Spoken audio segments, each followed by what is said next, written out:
I know everybody is busy, and I know that we all probably have any number of Zoom meetings today that everybody needs to be on. So we'll go ahead and get started and just let folks join us as they're able to. My name is Chase, and I'm the KHEAA Outreach Counselor for Far Western Kentucky, or as I call it, the Wild West. That's anywhere from Caldwell County until you fall off the state and hit Missouri. And I can tell you, I have accidentally driven in Missouri, so I mean it. We're as far west as you could possibly get here in this area. So glad to be with all of you all from all over the Commonwealth today to talk a little bit about something that's near and dear to my heart, which is college admissions. This is actually the world that I came from before being at KHEAA. And I just realized this morning that I've been at KHEAA now for longer than I did college admissions. So I guess now I'm actually a financial aid guy more than an admissions guy. But this is still a topic that I love to help students with because this is where a lot of my early professional experience came from. So let me go ahead. I'm going to show you all our presentation here. And this is one that we have at KHEAA called College Admissions, Apply Your Way to Success.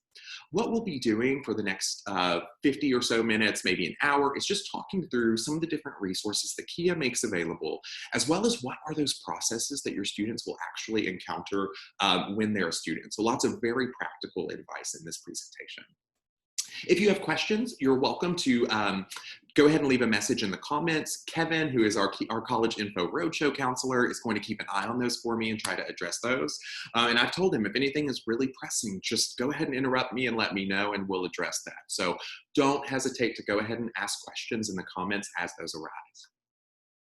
So for those of you who may not know us, KHEAA is the Kentucky Higher Education Assistance Authority, and we're a state government agency that helps with a lot of different things. And a lot of folks know us because we administer the Keys Money Scholarship, we help with FAFSA support, and a number of things like that. But we provide a number of different information resources, including publications, and our outreach counselors. So 13 counselors spread all throughout the Commonwealth, as well as one College Info Roadshow, who's acting as one of those 13 counselors right now while travel is kind of halted for COVID. All throughout the state, we cover all 120 counties. So if you're not sure how to access your KHEAA outreach counselor, feel free to leave that message in the comments and we'll touch base with you as to how to do that. We also provide some actual sources of financial aid, so the Keys Money Scholarship.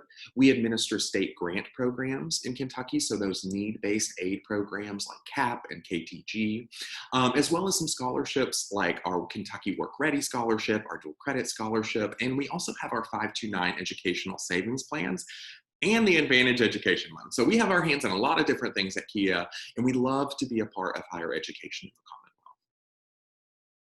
Right. For the sake of time, I am going to breeze over a couple of these slides.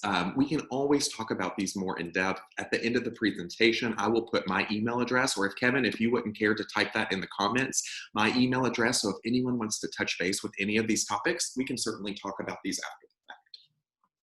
Kentucky Goes to College, that is an initiative that we have that encompasses a couple of different programs: Close the Deal, College Application Campaign, College Decision Day, and now we're going to have a FAFSA Completion Challenge coming up.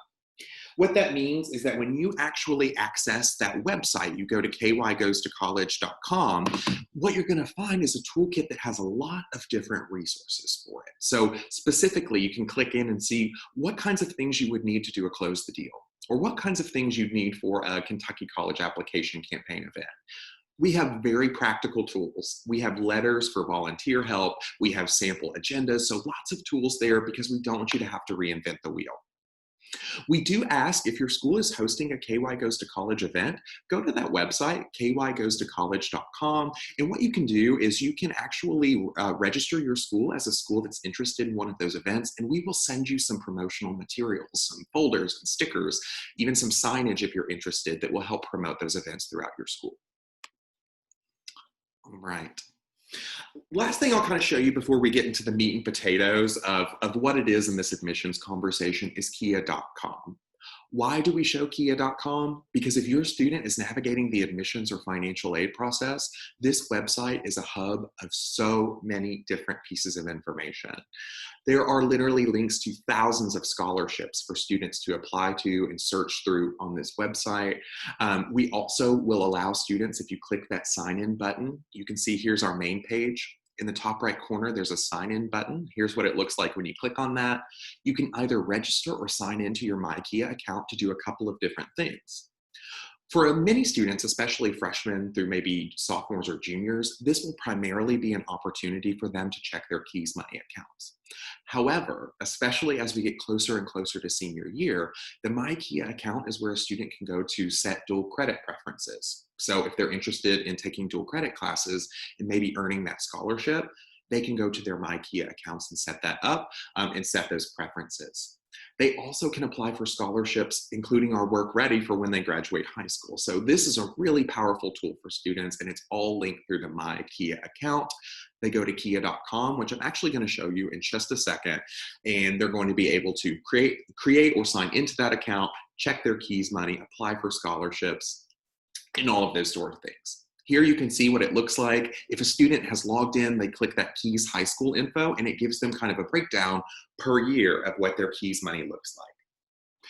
This will get updated once per year, typically mid to late summer, so around July, maybe into August. These numbers will be updated, and then your students will see what the previous year looks like right before the new school year starts. Now, one thing I'm going to do is show you really quickly that we produce a number of timelines.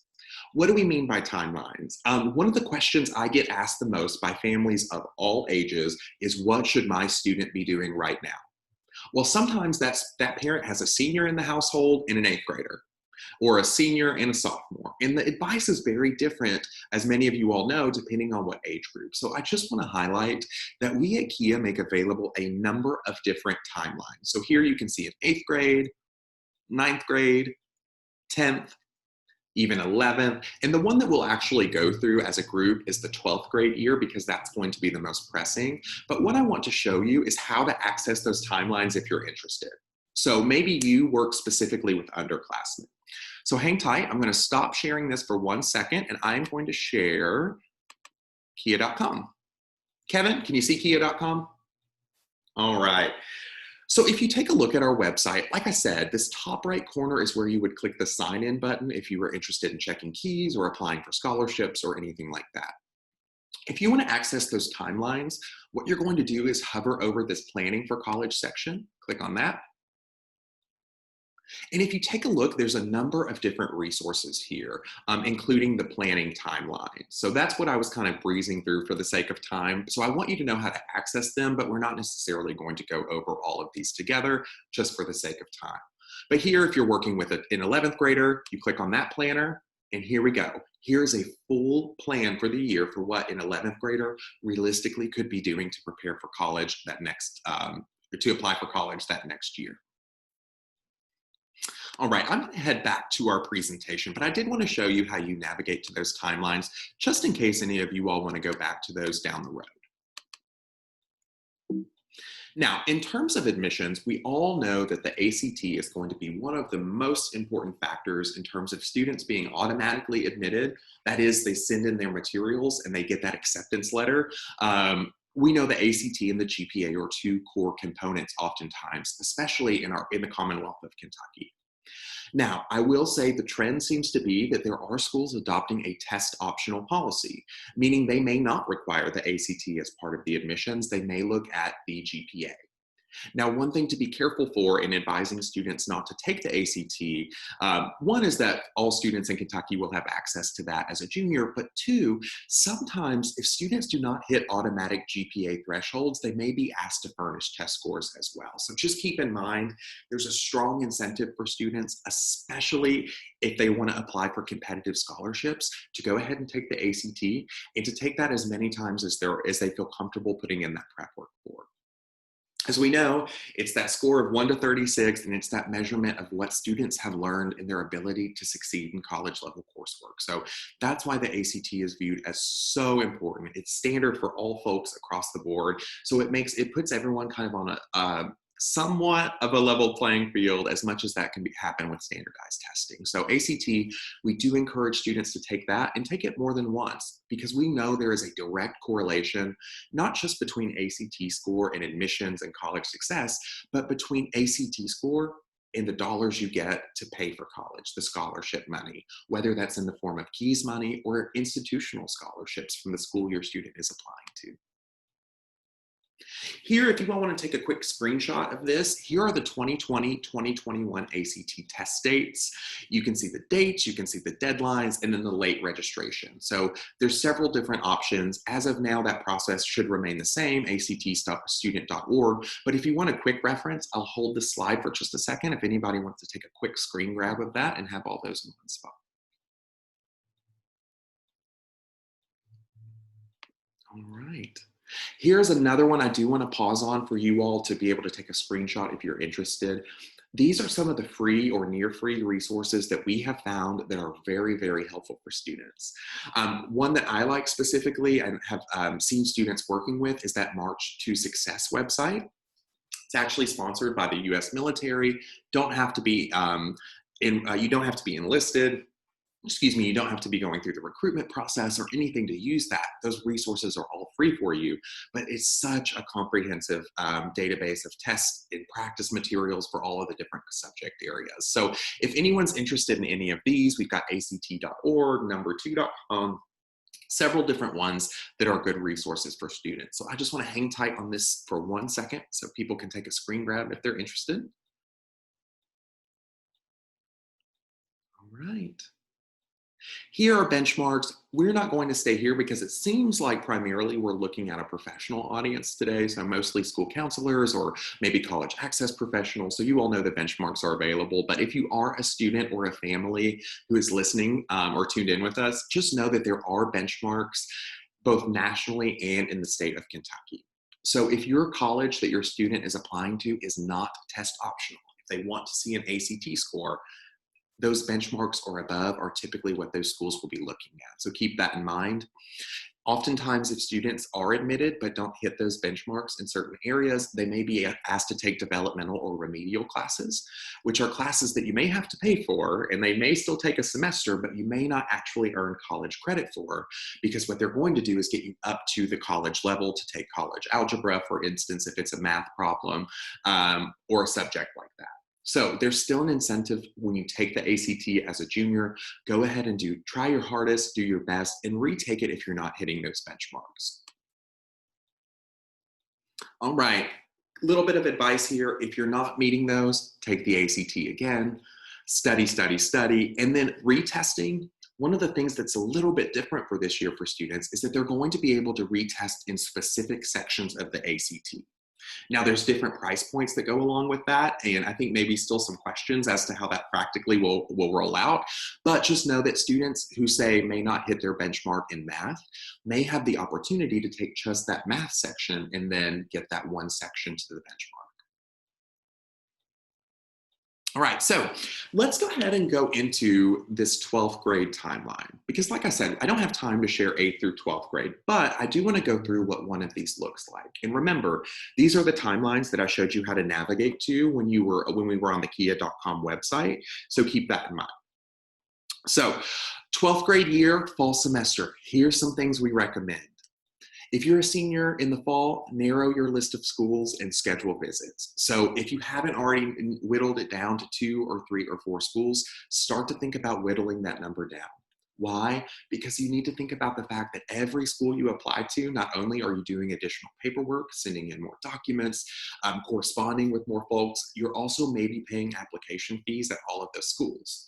So time and money, in order to save a little of both of those, start to narrow your schools down and get on campus if you possibly can. If you're a student and I can give you any piece of advice, get on a college campus if you're considering spending money to attend that school. It's one of the surest ways for you to be able to figure out if this feels like a good fit for you. Now, with that being said, I know COVID has changed the way a lot of schools are pursuing their visits, so make sure you get on those specific college websites and take a look at what they're doing. There may only be certain days that visits are offered, there may be smaller groups, so just look on those websites and make sure to try to get on a campus if it's safe and if you can do so in following those schools' rules. Start working with your high school counseling office if you're not already, and look at for scholarship resources because you want to start that process early. We find sometimes that students wait until that spring semester thinking that's when, the prime time to apply for scholarships.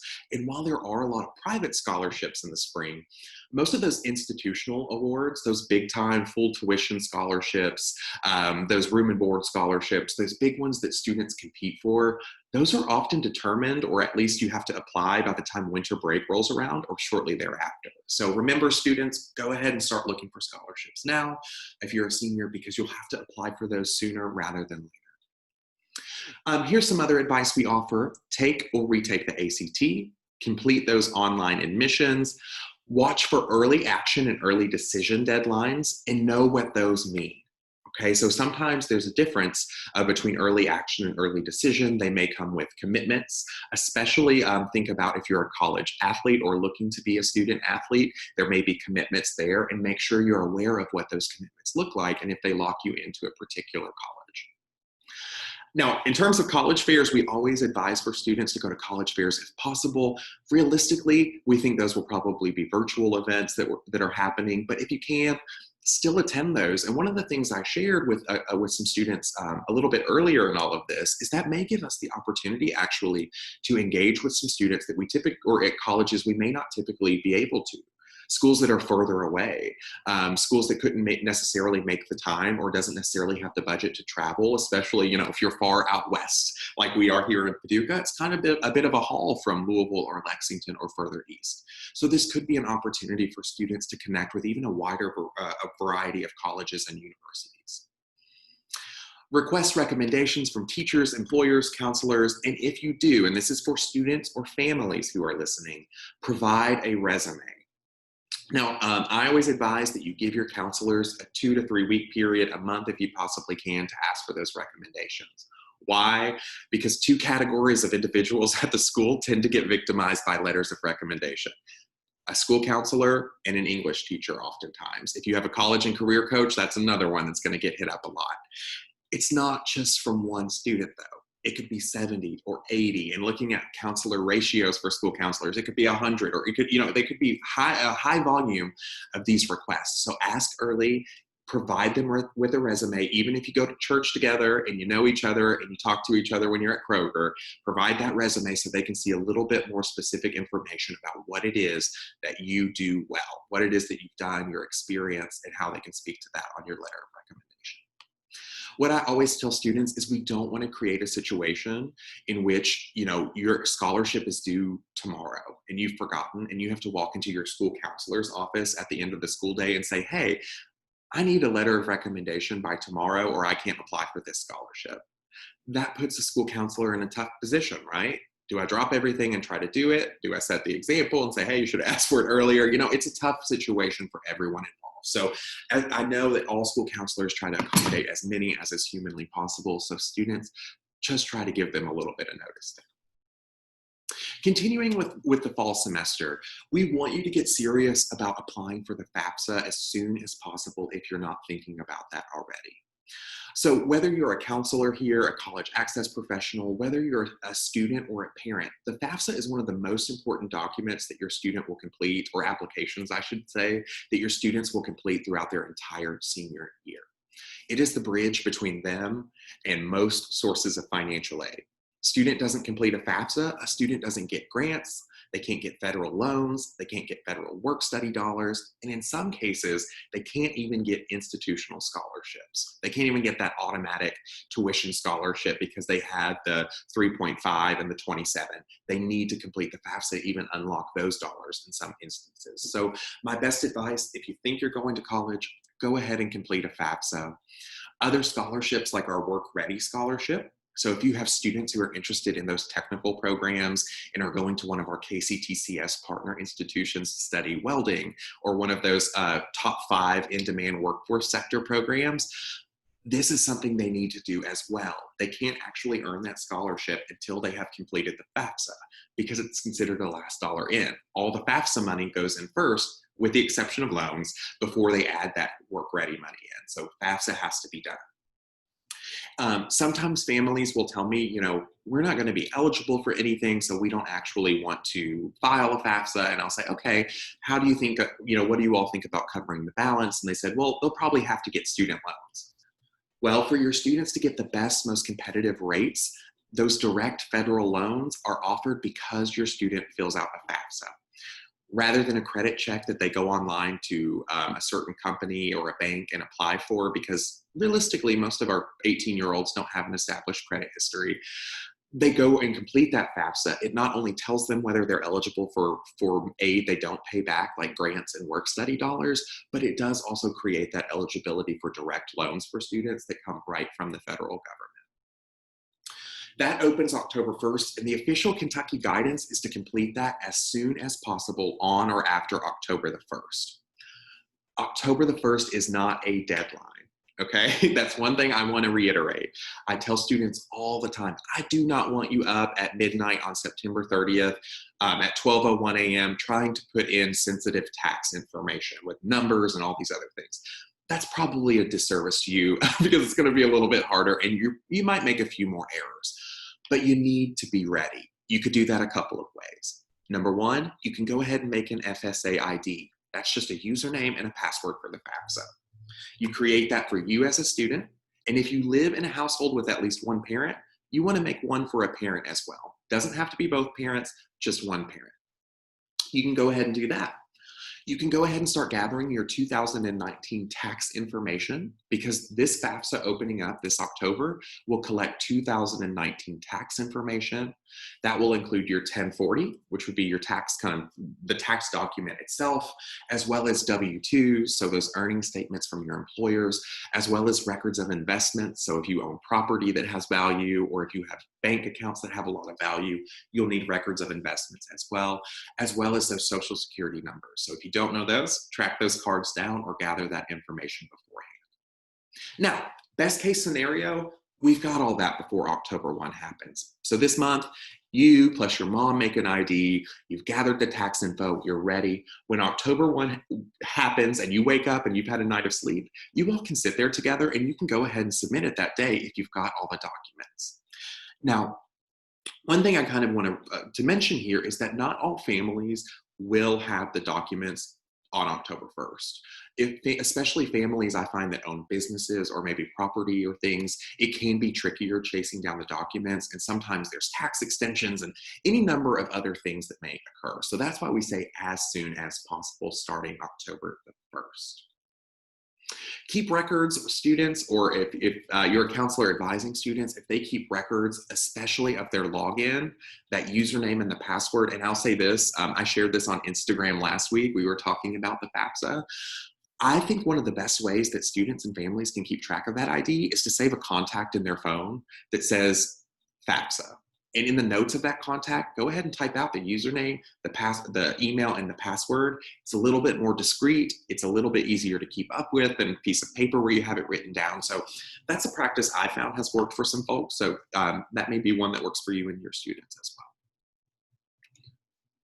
well. All right. So at this point in the timeline, think about fall as a time to apply. Apply for colleges, apply for scholarships at your institutions, and apply for financial aid. Springtime, I view that as continuing that process and cleaning up anything that we've not taken care of in the fall. So by this point, you're probably going to start receiving acceptance letters from colleges and universities, as well as financial aid offers if you have completed the FAFSA and included that school on your FAFSA. One of the most common FAFSA questions I get is, hey, I'll use this as an example. It's in my backyard here in Paducah. Hey, I'm going to Murray State. I already applied. I did my FAFSA. I didn't get a financial aid letter or an offer. What do I do? Many times that's a result of a student having changed his or her mind and just not updating the FAFSA to reflect that. So that's a real quick and easy check. If your student has not received any financial aid offers or they're looking for one specifically, make sure they've added that school to the FAFSA. Make sure it's one of their 10 schools they can list to receive that financial aid offer. And some schools will want students to apply and be admitted as well before they get that offer. So all those things, that's why we say they need to be done in the fall, because springtime, that's decision time. So we're going to review all those acceptance letters, review the financial aid offers, and review them carefully. So if you're a student, you want to look through line by line. What is it that's making up my financial aid package? Is it scholarships that I don't pay back? Is it grants that I don't pay back? Is it work study that I won't pay back? Or is it loan that I probably will pay back? Or I'll go ahead and say will pay back. So keep in mind, look at those closely. One big error I see families make is they say, okay, my school's $20,000. I get this financial aid offer. I scroll all the way to the bottom. I'm eligible for $19,800. Cool, I have to come up with $200 a year. We could do that, no problem. Sometimes they fail to look at what makes up that $19,800 to get them to a $200 balance. So students and families, if you are a senior or a junior and you're right at this point where you're going to have to comparison shop, and it is a comparison shopping process. You need to look at how one school measures up to another school, measures up to another school, okay? How financially does it work, and how did you get to that point? Is loan part of that? Is it not part of that? Is additional funding a part of that? So keep in mind that you need to be very particular about those. Spring is also a great time to apply for local and community scholarships, those Rotary Club and Lions Club scholarships, and those scholarships that might be specific to you all at Bullitt Central or here at McCracken County. Those are the types of scholarships that oftentimes are going to be the spring deadlines. Decision day is typically May 1st. So we say as students, we want to try to have our decision made by May 1st. If not, it's not the end of the world. We all know students can typically still decide into the summer, but May 1 is a good time to pretty much have your ideas shored up about what you want to do so that when you move into summer, it's time to start thinking about registration, orientation, housing, and if there's an early start, which is that next to last bullet point there. All right, last thing that we'll mention here is just continuing after 12th grade year into that summer. One of the most critical things for students and families to know is that the college and university will be communicating with you regularly and probably via email. If you're a parent and listening and you were helping your student apply and say dad used his email address because he's a little more responsible checking that regularly, they will be sending that material probably to the email address that was on the application, which may mean that dad's getting the information you need. If you're a student and you applied with an email that's not yours, you need to contact the admissions office at your school and have them update that info so you can get the info you need. Students, they will send important information about housing, registering for classes, information about scholarships, about deadlines, about verification, anything you can think about, they will probably send you notifications via email. So check that email, check it often. Check your KHEAA account. Remember, we looked at that very early in the presentation. Getting on KHEAA.com, registering if you haven't already for that account, and then going ahead and looking at your KHEAA award. Just make sure the GPA and the amount look correct. We're all humans. Sometimes things happen. Sometimes we get the wrong GPA. Sometimes we may put the wrong award or may have information that was reported incorrectly. So just check that, make sure that that's correct. And if it's not, talk to your school counselor and they can figure out the person in your building who makes those adjustments. You want to make sure that your college has your official transcript. So you've applied, you've done financial aid, you've probably registered for classes, or you will be registering for classes. The last thing they need is that transcript that says you have a graduation date and you are eligible to enroll in college. So make sure you follow your school's process. Many schools will probably use parchment, but just check with your school counseling office and see what the process is that they have in place.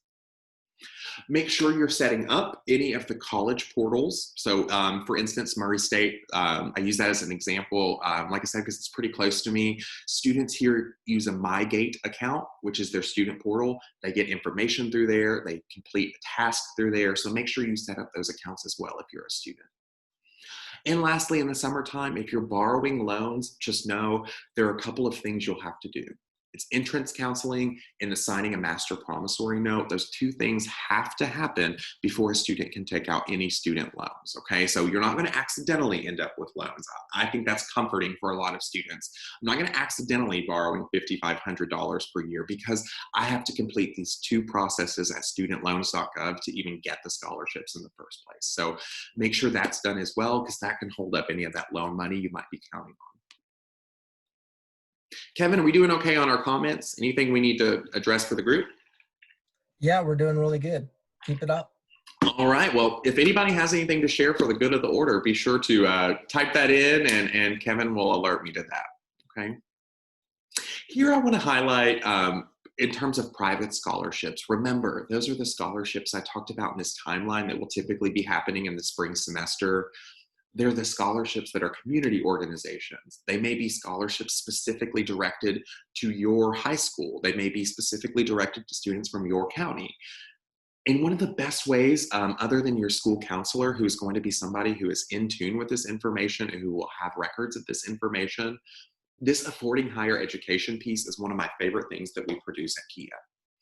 What you can do in this book is we try to make this the most comprehensive that we possibly can in terms of all of the scholarship resources we can think of in the Commonwealth, and we allow you to search two different ways. First, you can search based on the college itself. So if I was interested in Lindsey Wilson College, I would flip alphabetically to Lindsey Wilson. I could see some information about the school, but I could see what scholarships they would offer as well. Also, in the back end of the book, you can also search by county. So I could search all the scholarships that are for McCracken County graduates who are interested in enrolling in college. So a really, really great tool, tons and tons, thousands of scholarships that students can apply for here. And this resource, just like all of our other publications, is completely free. You can go to our website. You can access this virtually. So if you're trying to watch paper or if you need this quickly, you can access a PDF online, or you can request for this to be shipped, multiple copies even, to be shipped to your high school, and we'll do that for free. We will even cover the cost of shipping, and that's at KHEAA, KHEAA.com. So I can't recommend this book enough. I think it's an incredible publication, and if students are really leaning into private scholarships, tons and tons here that they can look through. I will say one last note. Paying for scholarships, beware. There are some services, for instance, Scholly, that is a legitimate scholarship search that may charge a membership fee for folks to use that service. But if a scholarship is saying something like a specific scholarship says, we need you to put in a credit or a debit card number to apply for this, students, there's probably another scholarship we can apply for in that case. So be very careful. There are scams out there, but if you use a resource like this, Affording Higher Education, we're not going to direct you to scholarships that are scams or that require you to pay money. We want you to find all the free help you possibly can. All right. So Senior Year Made Simple, this is a really condensed version of what we just talked about in the timelines. This is a quick reference. So if you wanted to show this to your students, you could show, take the ACT, file the FAFSA, complete applications before Thanksgiving break, and no scholarship deadlines. In the spring, make a college decision, sign up for registration, and complete FAFSA verification. So just a real quick snapshot of what we talked about more at length beforehand. Now, I'm going to switch gears just a little bit, and I'm going to talk about things to consider when choosing a college, because for students, it's a shopping process. I said comparison shopping earlier because it is a shopping process. You don't have to funnel directly into just one school. You don't have to go in Kentucky. You don't have to even go in the United States. There's so many options online, in person. So think about some of these things and how they are most important to you. And last week, I had an interview on Facebook with the executive director of KHEAA Kentucky. And she said when she talks about considering college, she tells students to tell her she asked them, what is your why? Why do you want to be there? What is it that you want to do? Because depending on a student's why, different things here may be more important. So for instance, if I want to get away from home and I want to be exposed to a bigger city and more amenities that go along with that and more career opportunity, size and location are going to make a really big difference for me, right? I want to go to a metropolitan area. I want to go to a bigger city that has opportunity there. But if I am somebody who wants to study chemical engineering that's a little bit more specific, that may be a little bit harder to find, majors in academic programs is something that's going to be much more important to me than location, right? Because I know what I want to study, I just don't know where. So these are several things we encourage you to think about: size, location, facilities and amenities, cost, scholarships and financial aid, and students or counselors or whoever is here with us, families. I would encourage cost to be one of the heavy drivers in the conversation. Yes, we want students to go to college. Of course we do. We at KHEAA believe there's so many benefits outside of even just receiving that diploma, skills you learn that aren't necessarily pen to paper skills. However, we do not want it to be a financially crippling choice for students. So cost should be a major factor. How do you compare those costs? We can go right back here. We compare those award letters that we receive typically in the spring. We can look at them side by side. How much does it cost for me to go to UK versus U of L versus WKU? And we can take a look at cost. Student population, majors, athletics, student activities, career services and job placement, and your gut feeling that, does it feel good to me to be on campus? Do I feel comfortable here? For me, it was I felt at home kind of feeling. Do I feel at home here? These are the things to think about, but always frame it in that perspective. What is your why? And that will guide which of these factors is most important probably for students to consider. All right, quickly, in terms of understanding your option, I'm going to give you a shameless plug here because on the KHEAA Instagram, KHEAA, on Thursday at 2 p.m. Central Time, 3 p.m. Eastern Time, my colleague Brandon Brown and I, so I'm as far west as you can get, Brandon's as far east as you can get, we're going to meet in the middle on Instagram, and we're actually going to talk at length about this slide right here. Public universities versus private schools versus community colleges, career tech ed centers. There's a lot of different nuances that go into these. I try to frame it for students. There's a couple of different things to consider. Number one, consider the cost. Community colleges, yes, they typically will still have some costs associated with them. They're not free necessarily, but they are going to be your lowest price. Then you move into public universities and colleges, and then private schools being the most expensive. Where I try to be really honest with students here is to talk to them about something, what I call sticker price, right? Just like when we look for a car, we may not pay the price that's right there on the windshield. There's a negotiation process. And while I don't mean that there's negotiation here in terms of, I'm not going to call a school and say, hey, this other school offered me more scholarship. What I am going to do is I'm going to compare those costs, and I'm going to look at things like what my scholarships are that can bring that cost down. Because that's the goal, right? Bring that cost down as much as you possibly can. So even though public and private colleges, they can be more expensive, they often provide scholarships and grants and things like that that help bring those costs down a bit. In terms of the second big difference I would say for students to recognize is that the types of programs and the degrees that they offer are quite different at times. Community and technical colleges, there are career tech ed programs, our welding, our CNA programs, our machining and tooling, and these types of programs that we often consider technical programs or the 2-year associate's degrees. Public and private schools tend to offer the 4-year bachelor degrees or beyond. So those students who want to study engineering or become teachers or want to eventually become doctors or lawyers that need a 4-year degree, ultimately they will probably spend some time at a public or a private college or university to complete that credential. It's important for students to know you can start at community college, save some money, get a 2-year associate's degree, and then transfer. Take those credits that you just earned, apply them to the 4-year degree at the public school. It could be a real cost saver for students. But I'm not going to talk too much about this one because we will be back on Thursday. We're going to talk about this much more at length. So if this is a topic that you're interested in, join us on Thursday on Instagram, 2 Central, 3 Eastern time, and we'll talk much more about this one. All right. Here is a chart that I show students because, I'm way down in this area that we tend to think of sometimes as being a little bit remote from the rest of Kentucky. Even in our area, I like to show this because you can see all of these different dots and triangles and squares and all these different indicators that there are post-secondary options all throughout our Commonwealth. For students, we often think, and I remember as a high school student thinking this too, when I thought going to college, I considered that going to a 4-year school, getting a bachelor's degree, and then going from there. Going to college looks different for students all across the board. It could be a certificate program that lasts a couple of months. It could be a 2-year associate's. It could be a 4-year bachelor's. It could be beyond. But all of these are different locations in our Commonwealth where you're actually able to pursue an education. So I think this is a cool chart just to show and give you an idea of no matter kind of where you are, you're in pretty close proximity to some sort of post-secondary learning. All right, in terms of choosing a major, this is one we'll just stay on quickly, and this is more geared towards students or families who may be interested here. A college major is that area that you're going to focus on. It's your specialty. If I want to be an accountant, I'm going to study accounting. If I want to be an art teacher, I'm going to study art education. So that's just the focus that you're studying while you're in college, presumably what you want your degree to be in.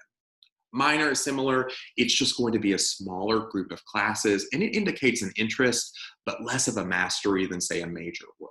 Okay, so keep that in mind. When do you declare a major?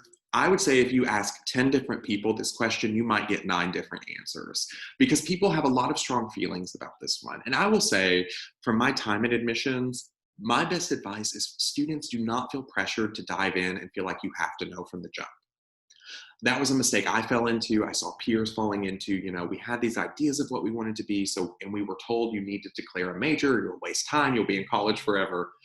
Typically within the first year or two, if you choose that major and declare it, you're going to be okay to get out on time, or I would say this because it's not always on time, nearly on time, okay, depending on the program you're interested in. How do you choose? You think about what you like. You think about what you're interested in, and you think about what you do well already. I don't just mean that I'm strong in math, but I'm weaker in English. Maybe you have soft skills that are great. Maybe you're a really strong verbal communicator. You're great at public speaking. Maybe you're somebody who's great at conflict resolution. So think about all of these different things and what it is that you do well and how you could maybe apply that to a job. What if I want to go to grad school? That is a consideration for students to think about because more and more we see students wanting to go to the bachelor's degree and beyond. If you are a student who is interested in a program that requires graduate work, so you want to be a counselor or a psychologist or a doctor or a lawyer or even in education where you may need a master's degree, think about that early on because you want to save money as much on the front end as you possibly can. Because at the graduate school level, a lot of times we're looking at student loans to cover the cost, and we want to save as much possible money as we can and early on so that we don't have much in the way of student loans down the road. What is the future demand for my chosen major? Students, the easiest example I can think of is think about the automatic checkout lines that are at Kroger. It's been within the last 5 or so years that we've seen how many of those that show up compared to before where we had to stand in line and there was a cashier who helped us out, whereas now one cashier may do 8 or 10 checkout lines and kind of observe them all and float. I say that to illustrate what is the future demand. Will that job be here in 10, 15, 20, 30 years? Because hopefully we get this schooling right the first time. You get that education and that credential that allows you to continue to work in something that is relevant where you can earn money and make a good living for yourself because you want to be able to find a job. Okay, I don't just want to get a degree and then sit there with it. I want to be able to work in that thing that I care about, that I'm good at, or that I'm passionate. Oh, I want to make this note really quickly too at the bottom. Remember, you're not alone. Students or counselors who are working with students who are, I've always heard undecided, but I heard one time still deciding, which is language I really like a lot more because hopefully they will decide. If a student is still deciding on a major, that's okay. Most students need help of their academic advisors or peer advisors or professors or staff at the school. Most folks need a little help getting to that point. So that's totally okay. Those resources are there when you get to college. Campus visit, I don't want to stay on this one long because I mentioned this earlier, but the campus visit is one of the greatest opportunities for you to be able to see what campus is like. Now, I have some students or school counselors I work with who typically try to plan field trips and things for students and get them on campus. And they've said, it doesn't look like maybe that will be able to happen or we'll need smaller groups or what could we do? And what we've kind of just thought about in brainstorming is a lot of colleges actually have virtual tours. Okay, they have online already where you can navigate yourself through a tour. So maybe it's an opportunity to get together in a lecture hall and spread out and watch the virtual tour together. But we can pair that with something like Zooming or a Google Meets meeting with an actual admissions counselor. So if I heard that virtual tour and it sparked a question for me about your science building and your chemistry program, you would get that real-time feedback from that admissions counselor still. So that's one way you may consider taking the campus visit virtually if it's an accessibility issue, if you're not able to get big groups on campus. Students, if you're going individually, you should still be able to visit as long as you follow your college's guidelines. Visits probably look a little different than they used to, but they still should have on-campus visits. And if you need a second visit, if I'm down to the last 2 or 3 schools and I just cannot choose, take the second visit. When you set that visit up, you can be as specific as you want to. And ask if you can meet with professors from the department that you're choosing to study in. Ask if you can talk to the coach who you're interested in maybe playing for. Ask if you can see a specific facility where your classes will be meeting. Ask if you can talk to someone in careers or advancement who places people in jobs.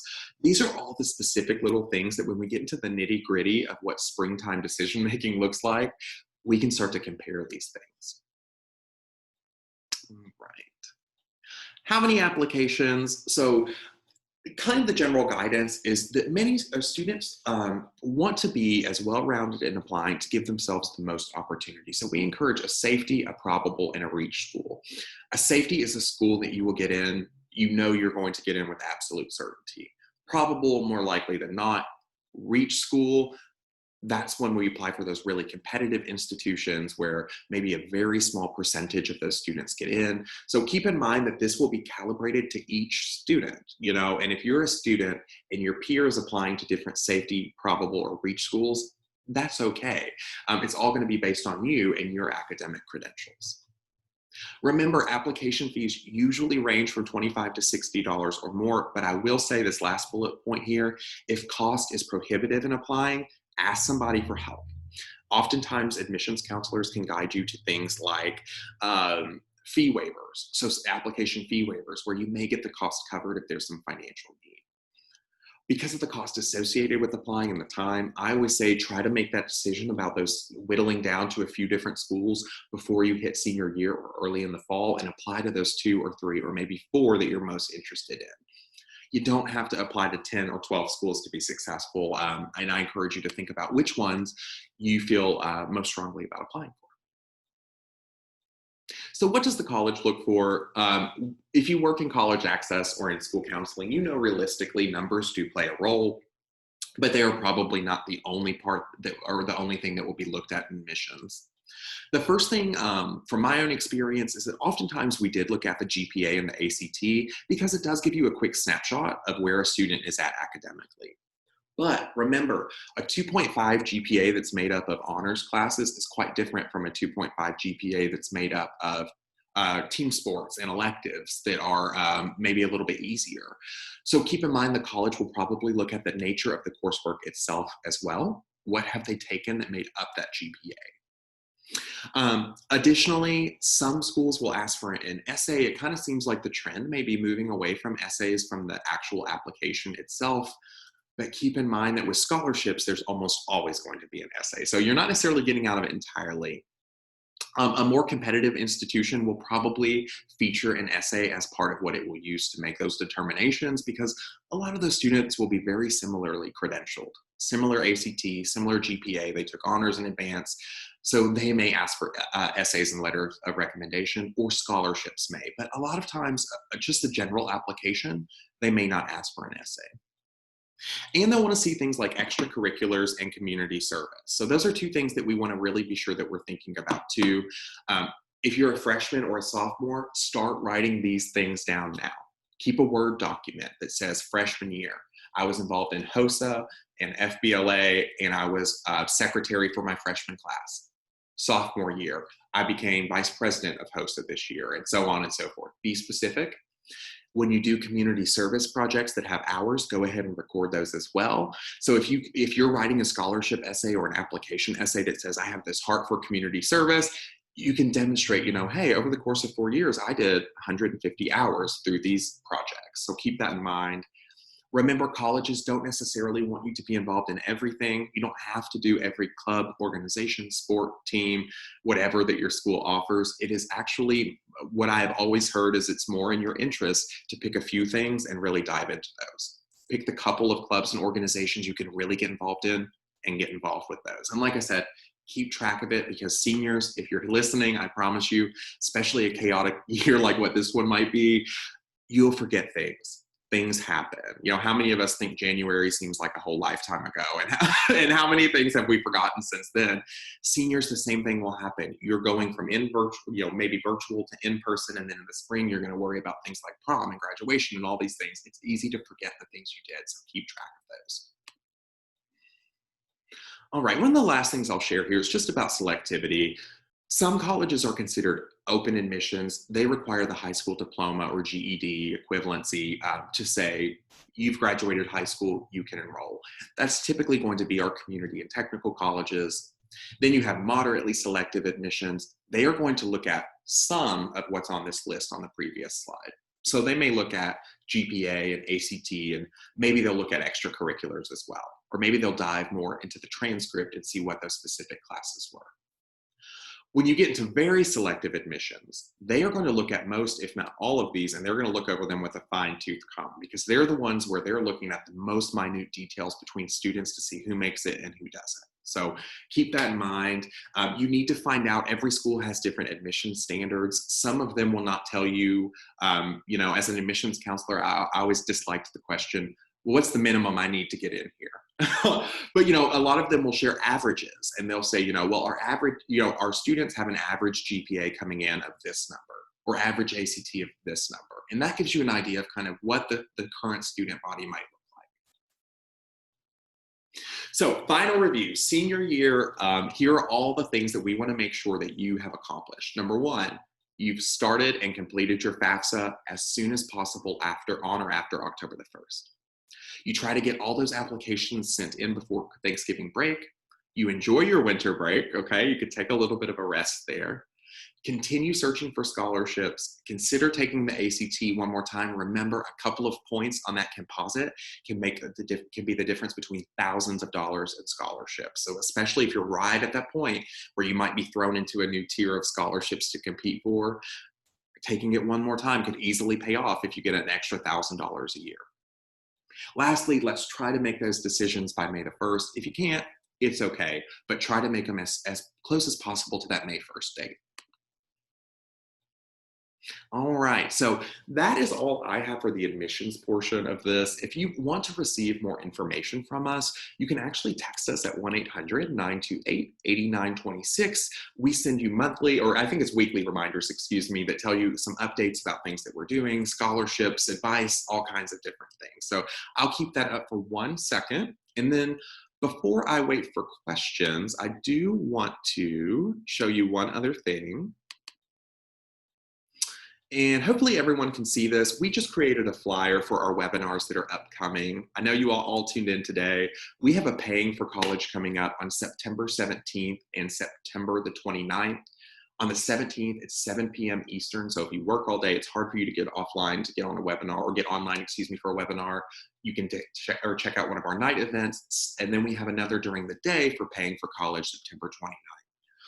If financial aid is something that concerns you, something you feel like you're maybe not the most well-versed in, or maybe you don't know kind of all the nuances that go into it or anything like that, that is a really great program for you to consider. It's those 2 dates coming up in September are both great opportunities to hear a little bit more about financial aid, FAFSA, and how all those pieces fit together. All right, at this point, we have got a little bit more time. If anyone has any questions, what you can do is in the participant tab, you can click raise hand, and I'll be happy to unmute anyone. You can ask questions in comments. But otherwise, that is all the info for admissions that I have for you all. And if anyone needs to log out, I'm so thankful that you all were here with us. But if you've got questions, please stick around and ask those. We'd be glad to answer. Hey, Chase, one question that did come up was whether or not this is going to be recorded and how we're going to get that out to people that may have missed the first few minutes because of work-related things. Yeah, that's fine. It has been recorded. We are working on the logistics of getting the recording out, but we do have the registration list. So as soon as we have that information, we'll talk about how we're going to share that, and we'll push that information out. But yes, it is recorded, so we will have that recording saved. Thank you. Wonderful.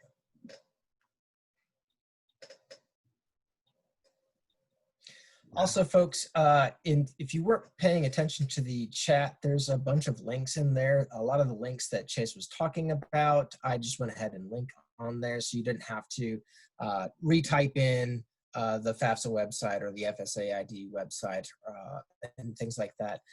We have the link directly to the Affording Higher Education, our PDF version from our website. So you can check all those out as well. If you want, you can go ahead and just copy that chat and save it to peruse later. Right.